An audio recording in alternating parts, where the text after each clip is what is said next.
Détendez-vous sur Radio Clédou. Partout où vous êtes, à la maison, dans vos lieux de loisirs. Branchez-vous sur le dynamisme. Radio Clédou. Radio Clédou. 101.2.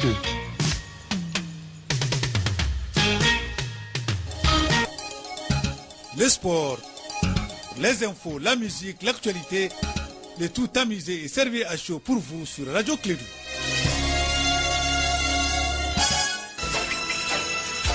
Radio Clédou, le journal avec Sotelma Malitel. Mesdames et messieurs, fidèles auditeurs et incursions de Clédou, grand merci à vous tous. Si vous entendez ma voix, je ne doute même pas, vous êtes sur Clédou et l'ensemble du réseau. Nous sommes aujourd'hui, pour rappel, lundi 5 août de l'an 2019, il est 7h30, 30 ans universel. Je suis avec dans ce studio Harouna Tidjaniba qui va présenter le journal. Mesdames et messieurs, alors tendez l'oreille, vous serez informés. Harouna, bonjour, bienvenue et bonne semaine à toi. Merci Abdoulaye Andane, bonjour à tous, bienvenue dans cette édition. Le Premier ministre Boubou Cissé boucle sa tournée de 5 jours à Mopti et Ségou. Signature des accords, dons et rencontres avec les communautés. C'est le menu de la rencontre du Premier ministre dans ces deux régions du Mali. Et puis ici à Bamako s'est tenue une rencontre pour le soutien à l'accord politique de gouvernance. C'était une initiative d'une organisation dénommée Ankabin. C'est une association du mouvement patriotique pour la paix et la réconciliation au Mali.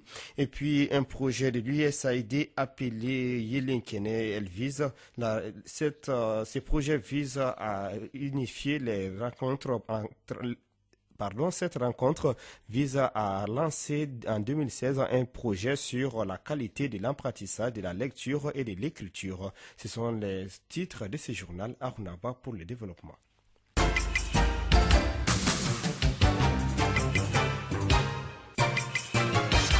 Une fois de plus, bonjour, toutes nos excuses pour cette entrée en matière. Je vous l'annonçais en titre, les éleveurs et agriculteurs ont signé 2 accords de paix dans les cercles de Diéné. Les représentants des 2 communautés ont apposé leur signature au bas des 2 documents devant le Premier ministre Boubou Cissé en visite ce week-end à Diéné dans la région de Mopti. Les points avec Kassim Traoré.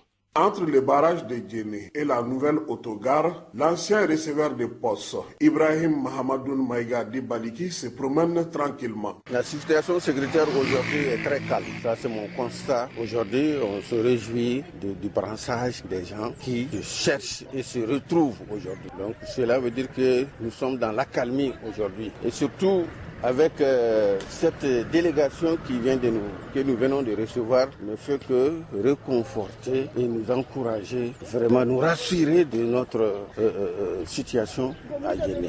C'est grâce à l'union sacrée autour de Djéné que cette paix a été obtenue. Abdul Kadri Cissé, député de Djéné. Les filles et les filles de Djéné se sont mis ensemble pour construire cette paix. Les imams, les chefs de village, la société civile, les élus, les ressortissants de Djéné, les forces de sécurité. Nous avons pu obtenir 2 accords. Le premier accord, c'est à Kouakourou. Kouakourou était depuis une année sous embargo. Il a fallu le soutien des forces de sécurité pour ravitailler Kouakourou. Certaines bandes armées entouraient le sec de Kouakourou et empêchaient tout mouvement. Maître Baber Gano, ressortissant de Djéné. Ça fait 2 ans ou 3 ans que les agriculteurs, les éleveurs et même les bourgeois, les pêcheurs n'arrivaient plus à pratiquer leur activité qui leur permet de nourrir leur famille, d'assurer leur développement économique. Aujourd'hui, avec cette signature de la paix, nous pensons que nous aurons dans le cercle et dans notre environnement une paix entre les différents acteurs sociaux. En plus des 2 accords signés pour la cessation des hostilités et la levée de l'embargo sur Kouakourou, la classe politique de Djéné a mis en place une plateforme apolitique afin de se réunir autour de leur cercle. Djéné, Kassim Traoré, Radio Clédou. Le Premier ministre Boubou Cissé était également à Massina, cette fois-ci dans la région de Ségou. C'était le même exercice qu'à Djéné, la signature d'un accord de cessation des hostilités. L'accord a été scellé entre chasseurs et groupes d'autodéfense Peul des cercles de Massina, Nyono et San. Reportage Yapini Djinebadoulou.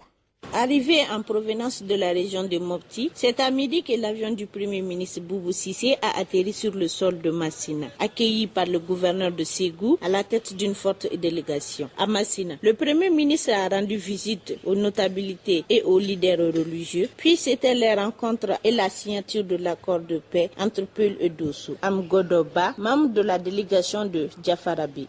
Je suis très ému parce que cet accord-là, c'est vraiment une chose agréable pour nous. Parce que dans la commune de Diafarabe, donc plus de 2 ans, nous étions dans une situation très délicate, très critique. Mais aujourd'hui, si on arrive à mobiliser tout le monde pour être à Massina, pour signer un accord de paix, vraiment ça c'est un soulagement pour toute la communauté. Nama Traoré, président de la coordination des regroupements des Dosso. Nous recherchons la paix depuis très longtemps. De Massina à San jusqu'à Mopti, nous recherchons cette paix. Et si aujourd'hui, il y a un accord de paix et que nous participions à sa signature, nous ne pouvons que dire Alhamdoulilah, Dieu merci. Nous ne sommes pas des chasseurs pour tuer des personnes. Malheureusement, des faits ont amené tout ça. En tout cas, nous sommes contents pour cet accord de paix. C'est ce que nous recherchons d'ailleurs. La signature d'un accord de paix peut-elle être le début de la paix définitive? Issa Amara, président des jeunes du cercle de Massina, pense que oui.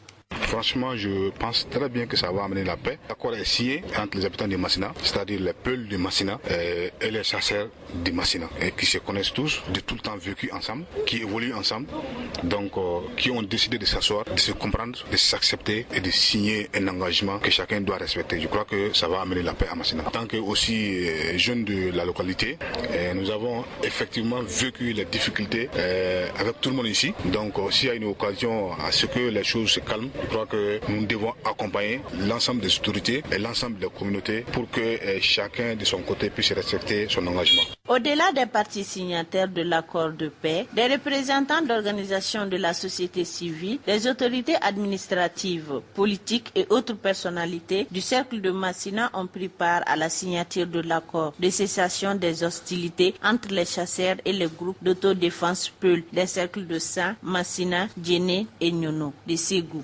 Yapini Geneva Dolo pour la radio Clip. Le chef du gouvernement en a profité à Massina pour remettre 2900 tonnes de céréales aux familles démunies. Il donne son avis à l'issue des rencontres. Nous continuons, à la demande du président de la République, à aller à la rencontre des différentes communautés pour promouvoir la paix, la cohésion sociale et le dialogue entre ces communautés-là.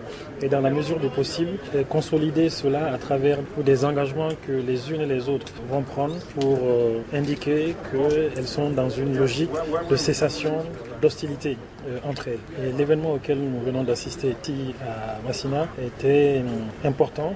Et c'est un symbole très très fort. Communauté Peul, communauté de Dosso qui s'engage à faire en sorte d'exercer un cessez-le-feu, c'est comme ça qu'ils l'ont appelé, en tout cas d'arrêt des conflits entre les deux communautés pour permettre aux activités économiques de pouvoir reprendre, parce qu'avec cet arrêt des hostilités, c'est la quiétude et la paix qui revient. Et dans cette quiétude-là, les activités agricoles vont reprendre, les marchés hebdomadaires et les foires reprendront, et toutes ces ONG et toutes ces usines, ces acteurs privés qui avaient quitté la région du fait de l'insécurité pourront être intéressés à revenir et puis à aider à relancer l'économie. À l'instant, le chef du gouvernement Boubou Cissé, les propos recueillis par Kassim Traoré.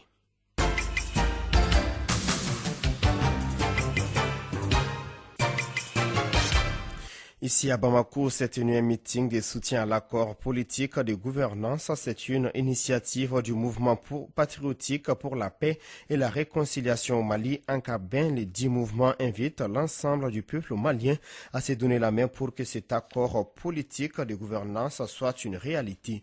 Écoutons Moussa Tembine, président du mouvement Ankabin, au micro d'Etienne Niari.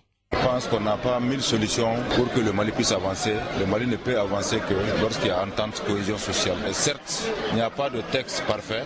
Et ce qui est sûr aussi dans la démarche, on ne peut jamais tous s'entendre de façon unanime. Mais ce qui est important, c'est qu'il ne faut jamais fuir le dialogue.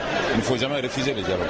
Donc ce texte a vraiment le mérite d'abord d'avoir pu, en tout cas, procurer au Mali un gouvernement consensuel. Et il s'agit pour nous aussi de voir comment, à partir de ce qui est recommandé dans ce document, ce qui est recherché, comment aller au dialogue politique inclusif. Voir également comment on peut œuvrer pour qu'il y ait vraiment l'apaisement social, le climat social. Donc nous ne pouvons que saluer vraiment le président de la République pour cette belle initiative et saluer vraiment son premier ministre, Dr Boubou Cissé, pour la conduite vraiment de ces opérations.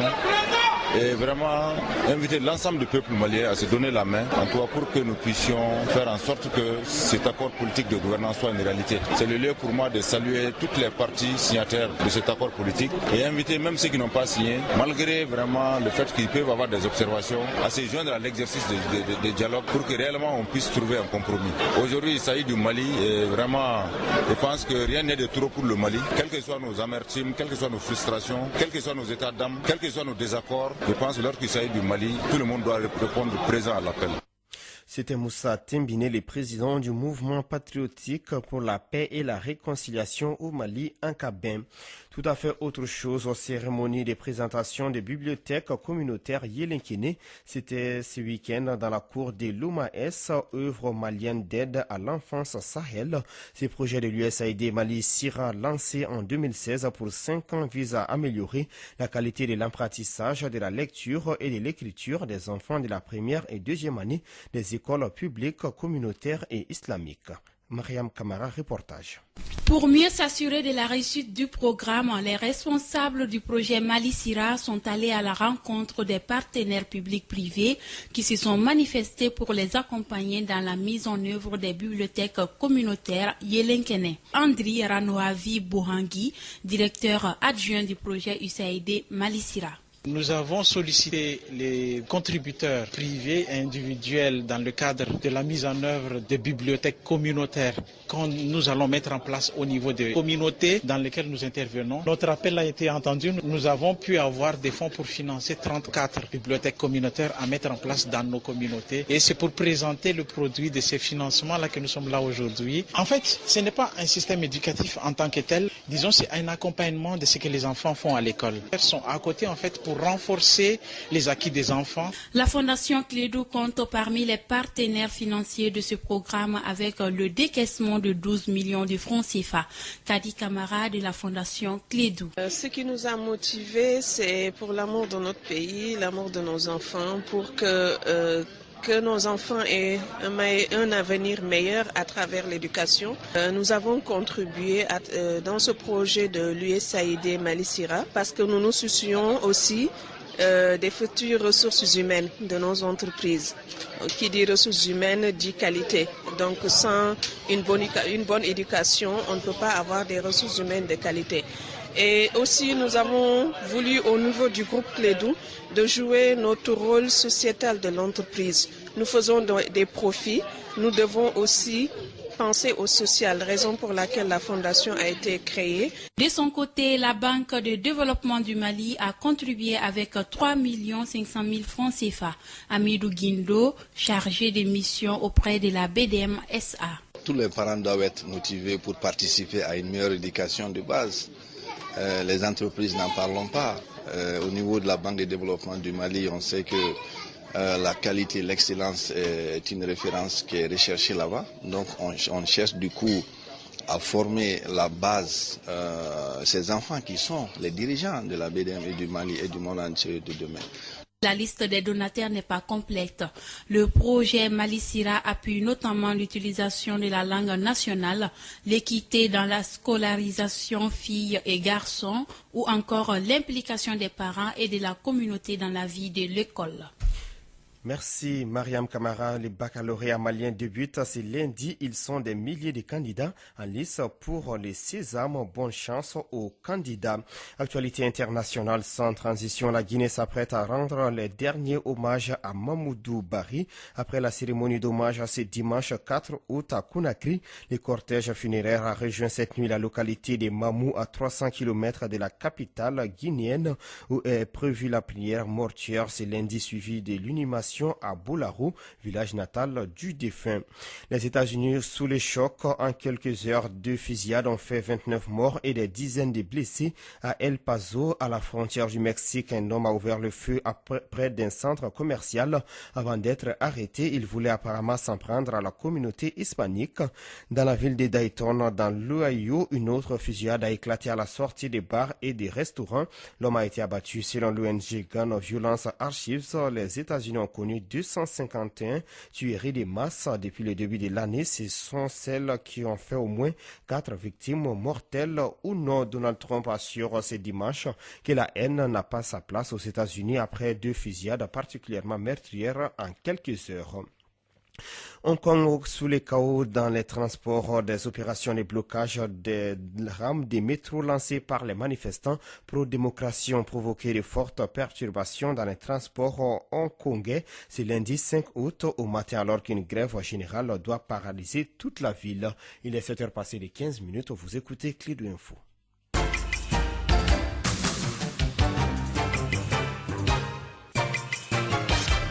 Sur le plan national, la Ténenko est une zone très enclavée à cause de l'insécurité et sa situation géographique. Parce c'est une zone inondée, les jeunes de Ténenko souffrent. Ils sont confrontés à d'énormes difficultés. Kassim a interrogé Adama Traoré, le président local du CNJ. Il est notre invité. On a 3 préoccupations majeures, surtout la construction de la maison des jeunes, la réhabilitation du stade municipal Afro-Gourou-Djigandé de Ténenko qui est en état de dégradation. Troisième, c'est la circulation des motos, la mobilité des motos. Ça, je sais que ça concerne presque tous les centres, mais c'est vraiment, ça est en train de ralentir toutes les activités des jeunes, en particulier, en général, la population ne parvient même pas à faire nos travaux sans pêtre, ni partir faire nos petits commerces, des activités génératrices de revenus. Voilà. La construction ou la reconstruction ou la réhabilitation de la maison des jeunes peut apporter quoi à la jeunesse de Ténenko? Ça peut apporter une grande chose à la jeunesse de Ténenko. Tout d'abord, ça peut unir la jeunesse.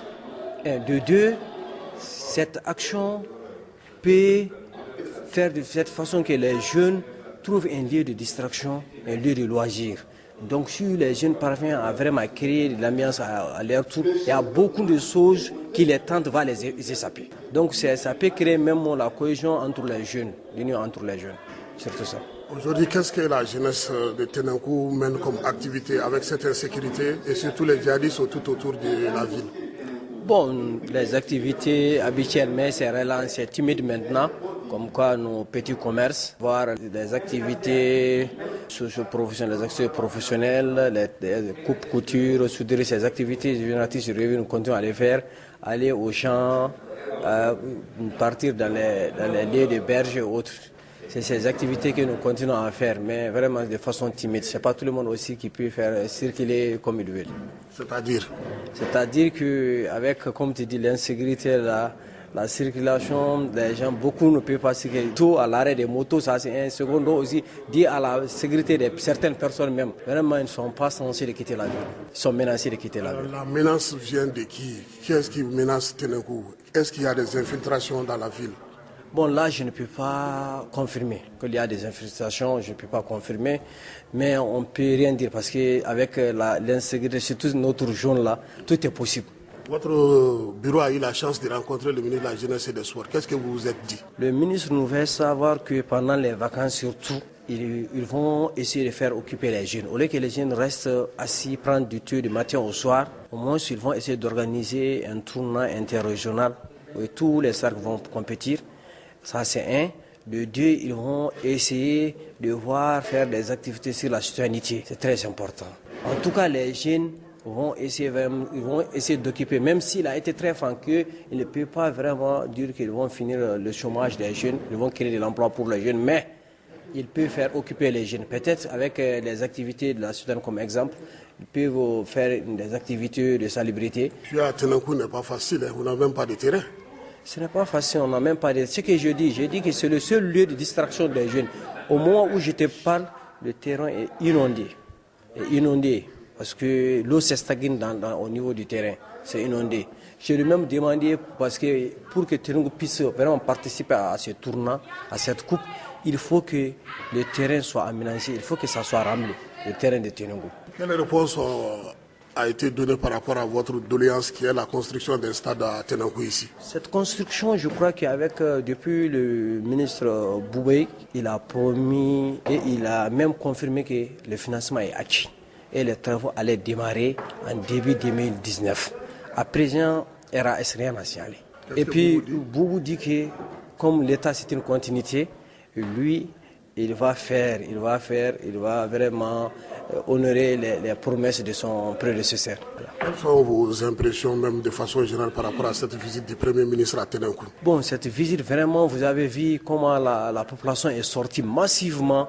Ça prouve que nous, on sent même que le gouvernement, tout d'abord, nous considère que Tenenkou, il partage les soucis, les souffrances que nous, la population de Tenenkou, est en train de subir aujourd'hui, en train de vivre. Et puis la population est sortie, on a senti vraiment que nous sommes dans le Mali actuellement. Ça nous a unis, ça peut même être un facteur pour la réconciliation, la cohésion sociale. Presque toutes les communautés, que ce soit Peul, Bozo, Tamashek, Noir, autres, ils sont en train de manifester. Tout le monde, les Dogons, tout le monde, Peul, Dogon, tout le monde. C'est-à-dire que vraiment la paix est en train de revenir petit à petit. Merci beaucoup. Merci. Adama Traoré, le président du bureau de Tenenkou du Conseil national des jeunes, CNJ. Il est 7h passé les 20 minutes dans les studios Djeli Baba Sissoko. C'est tout pour cette édition. Grand merci à l'ensemble de la rédaction et à Hamdoulin Andan pour la complicité technique. Présentation à Runaba. Radio Clédou, le journal avec Sotelma Malitel.